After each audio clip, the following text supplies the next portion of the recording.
Hey everyone, today we're excited to showcase some of the updates coming with the Season of Divine Intervention. This season, Sanctuary is being invaded by the lesser evils, and you'll encounter their influence across multiple game modes. To help you fight back, we're introducing the Sanctification system, which lets you augment your items further than ever before. We're also adding in improved milestones with seasonal ranks, Capstone Dungeons, and Divine Gifts that let you customize activities you enjoy the most. And also introducing tower and leaderboards with the beta test planned for mid-January. In addition, across all realms, we're adding in new unique items, improved monster behavior, implementing major changes to tempering and masterworking, and we have plenty more surprises to come.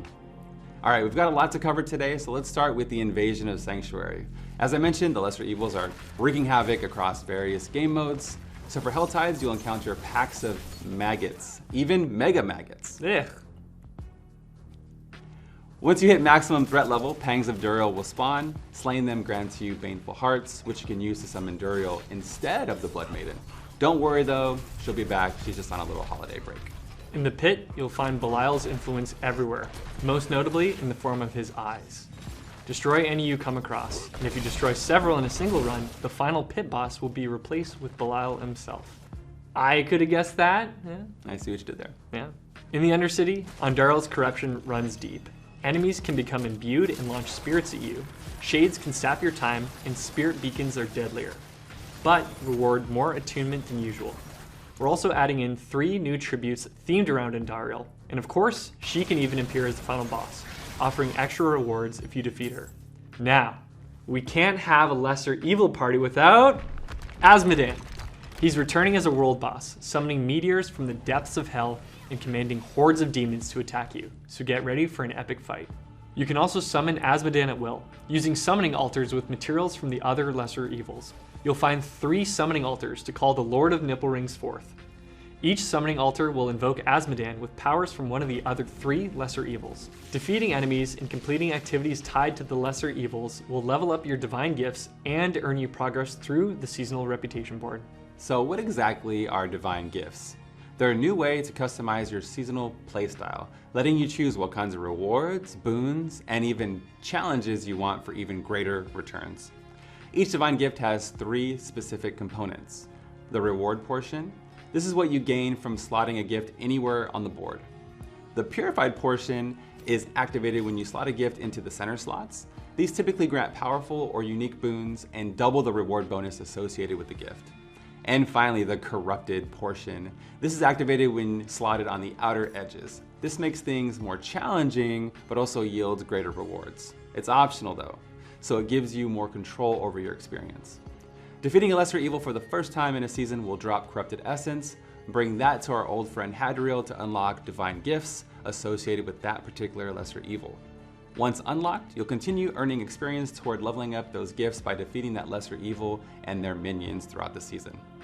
For a full breakdown of every Divine Gift and all the details we talked about today, make sure to check out the blog post linked in the description below. Let's talk about Sanctification, our brand new seasonal feature. This season, the team wanted to have some fun and take a few creative risks. So, as always, your feedback will be super important as we see how the system evolves over time. Sanctification is designed to be something you do after your item is fully complete. So it's basically that final step in your item's journey. So, why go through all this? Because there's a chance to make your item insanely powerful. There are some wild combinations possible here. You can add a legendary power to a mythic item, creating some one-of-a-kind combos that we've never seen before. You can also add plus skill ranks to items, add random affixes, or improve an affix into a greater affix, and more. Think of it as one last gamble. This is that, oh crap, did that just happen moment. Of course, there's always the risk of getting something unexpected, but hey, what's fun without a little risk, right? So how do we actually sanctify an item? Well, in pre-torment difficulties, you can earn and hold 1 divine invitation at a time. This allows you to travel to the Heavenly Forge to undergo sanctification. In post-torment difficulties, you can earn heavenly sigils that transport you to the Forge as well, but these ones can stack. Once you sanctify an item, it becomes unmodifiable, so make sure you're happy with it before you commit. Next up, let's talk about some big changes coming to the season journey. This season, the journey is evolving into a more challenging progression system called Seasonal Rank, and it's packed with even greater rewards.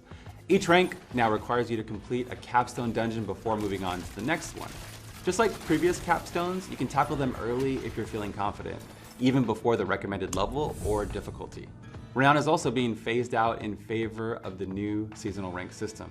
Instead of grinding Renown, you'll now complete optional objectives tied to your seasonal rank to earn key rewards like Paragon, skill points, Smoldering Ashes, and cosmetics. It's a new way to make your seasonal progression a bit more focused, rewarding, and ultimately more meaningful. Season 11 is also bringing some major system updates, including the long-awaited reworks to tempering and masterworking. Let's start with tempering.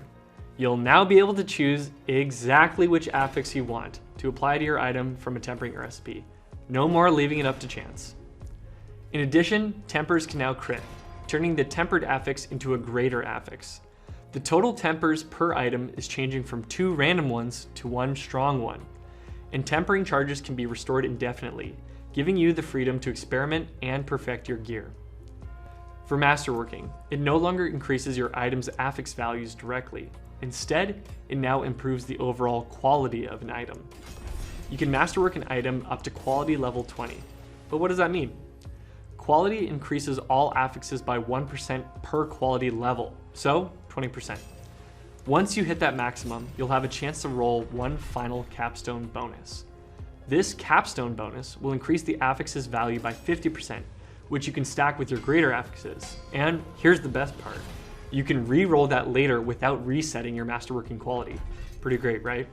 In addition, we're increasing the number of base affixes found on non-unique items from 3 to 4, giving you even more flexibility and build depth. One example is that you can now find cooldown reduction on gloves and rings. This could help some builds hit breakpoints they weren't able to previously. One of my favorite things to cover each season are the new uniques that come into the game, as they can open up different playstyles and build possibilities. Necromancers can find Gravebloom, a unique one-handed mace. What happens is you raise 3 smaller golems that each deal increased damage and gain bonus attack speed. In addition, your golems respawn 50% faster. To my fellow sorcerers out there, we're getting Aura's Vein, a unique one-handed mace. So for each defensive skill not on your action bar, you deal increased damage and gain its associated enchantment effect. Spiritborns can find Path of Emissary, unique boots. They have a lot of movement speed and core skill damage. The effect is every 4 to 12 meters you move, invoke a core skill from your primary spirit hall. Barbarians are getting Chain Scourged Mail Pants. While equipped, casting a damaging brawling skill disables it afterwards. When all of these brawling skills are disabled, they become re-enabled with their cooldowns refreshed. Your brawling skills also deal increased damage for each disabled skill. Druids are getting Kamson Stepwalkers. These are unique boots where damaging enemies with storm skills grants a charge. Casting any defensive skill will grant max movement speed and unhindered for 1 second for each charge used. While charged, enemies you run into are immobilized for 1 second. Rogues can find Death's Pavane, unique pants, with some movement speed and ranks to Dance of Knives. The unique effect is, Dance of Knives drops knives from enemies hit. Picking these up grants you 1 charge and increases your Dance of Knives damage for 6 seconds, stacking up to 3 times. Long video today, but for a full breakdown of all the topics we covered, head over to our blog linked in the video description. The season of Divine Intervention launches on December 11th, and we truly appreciate the support and feedback across all of our channels. But hey, that's all for today, and we'll see you in Sanctuary.